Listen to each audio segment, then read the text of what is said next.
কোটা সংস্কার আন্দোলনে যখন উত্তাল দেশ, তখন শিক্ষার্থীদের সঙ্গে সংহতি জানিয়ে বিক্ষোভে শামিল হন শোবিজের তারকারা। সেই সাথে কন্টেন্ট ক্রিয়েটর কিংবা ইউটিউবাররাও ছিলেন সরব। তবে আন্দোলনের সময় সক্রিয় ভূমিকায় পাওয়া যায়নি দেশের জনপ্রিয় ইউটিউবার তৌহিদ আফ্রিদিকে।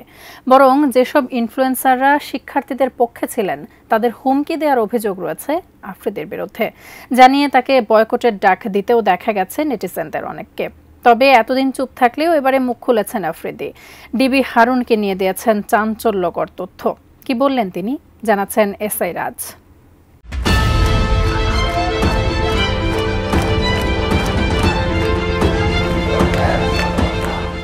ছাত্র জনতার আন্দোলনে সংহতি জানিয়ে সরব ছিলেন দেশের বেশ কয়েকজন প্রথম সারির কন্টেন্ট ক্রিয়েটর ও ইউটিউবার। শিক্ষার্থীদের পক্ষে শুরু থেকেই সংহতি জানিয়ে এসেছেন তাশরিফ খান, সালমান মুক্তাদি সহ আরও অনেকেই। তবে উল্টো দিকে আওয়ামী লীগ সরকারের পক্ষে হয়েও কথা বলতে কিংবা নীরব থাকতে দেখা গেছে কিছু ইউটিউবার বা কন্টেন্ট ক্রিয়েটরদের। তাদের মধ্যে একজন আলোচিত ইউটিউবার তৌহিদ আফ্রিদি।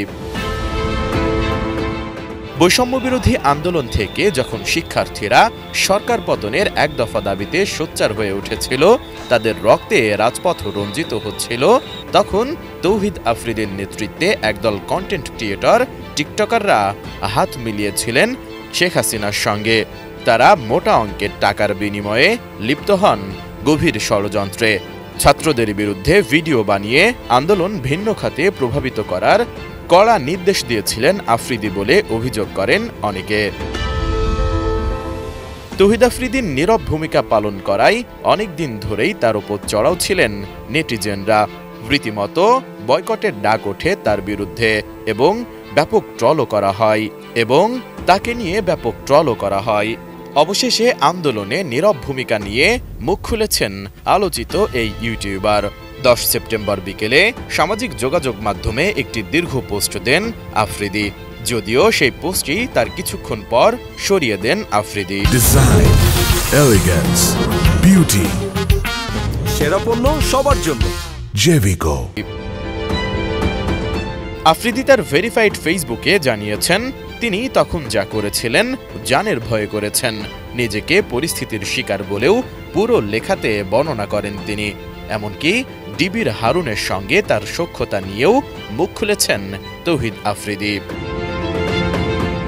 পোস্টে আত্মপক্ষ সমর্থন করে তৌহিদ আফ্রিদি বলেন, আসলে আমার সাথে ঘটে যাওয়া ঘটনাগুলো নিয়ে আমি কখনোই কিছু বলতে চাইনি, কারণ আমি কিছু বলতে গেলে সেখানে আরও অনেকের নাম যুক্ত হবে। তাই আমি কাউকে দোষ না দিয়ে নিজের সাথে ঘটে যাওয়া ঘটনাগুলো আপনাদের সাথে শেয়ার করতে চাই। যতদূর জানি বোবার নাকি কোনো শত্রু থাকে না, কিন্তু যত দিন যাচ্ছে শত্রু বেড়েই চলেছে, সাথে বেড়েই চলেছে আমাকে নিয়ে মিথ্যা বানোয়াট গল্পের সংখ্যা। বাংলাদেশে যখন কোটা আন্দোলন শুরু হয়, তখন আমি দুবাইতে ছিলাম।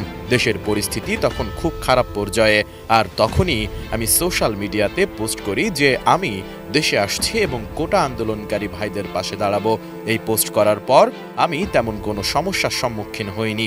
আমি যখন শহীদ আবু সাইদ ভাইয়ের ছবি আমার সকল আইডিতে পোস্ট করি, কিছুক্ষণ পরেই আমাকে ন্যাশনাল টেলিকমিউনিকেশন মনিটরিং সেন্টার থেকে জিয়াউল আহসান কল দিয়ে বলে, তোমাকে একটা জিনিস জানাতে চাই, তুমি যে রাষ্ট্রবিরোধী পোস্টগুলো দিয়েছ এগুলো এক্ষুনি তোমাকে সরাতে হবে।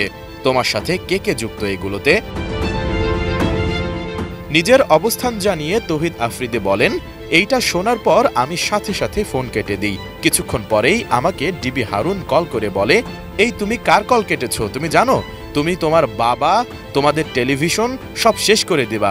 এখনই ওনাকে কল ব্যাক করো। যা বলে শোনো। আমি ভয়ে পোস্ট ডিলিট করে দিই।